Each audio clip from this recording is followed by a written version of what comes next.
आज का पवित्र सुसमाचार लूकस अध्याय 4 पद संख्याएं 16 से 30 तक। ईसा नाजरत आए, जहां उनका पालन पोषण हुआ था। विश्राम के दिन वह अपनी आदत के अनुसार सभागृह गए।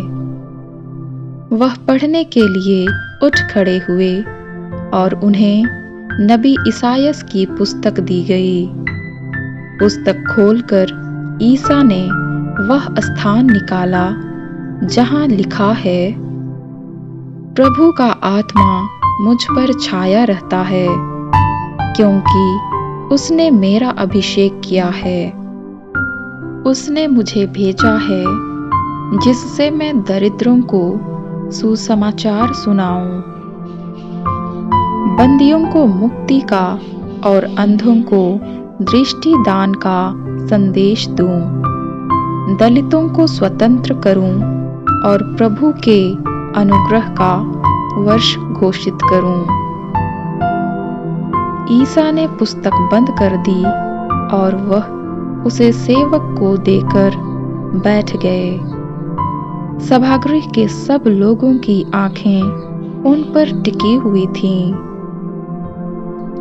तब वह उनसे कहने लगे, धर्म ग्रंथ का यह कथन आज तुम लोगों के सामने पूरा हो गया है। सब उनकी प्रशंसा करते रहे। वे उनके मनोहर शब्द सुनकर अचंभे में पड़ जाते और कहते थे, क्या यह यूसुफ का बेटा नहीं है? ईसा ने उनसे कहा, तुम लोग निश्चय ही मुझे यह कहावत सुना दोगे, वैद्य अपना ही इलाज करो। कफरनाहुम में जो कुछ हुआ है, हमने उसके बारे में सुना है। वह सब अपनी मातृभूमि में भी कर दिखाइए। फिर ईसा ने कहा, मैं तुमसे यह कहता हूँ, अपनी मातृभूमि में नबी का स्वागत नहीं होता।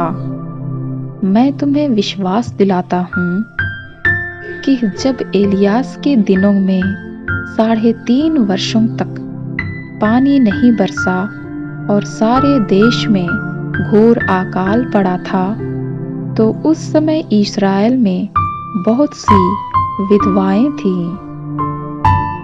फिर भी एलियस उनमें किसी के पास नहीं भेजा गया।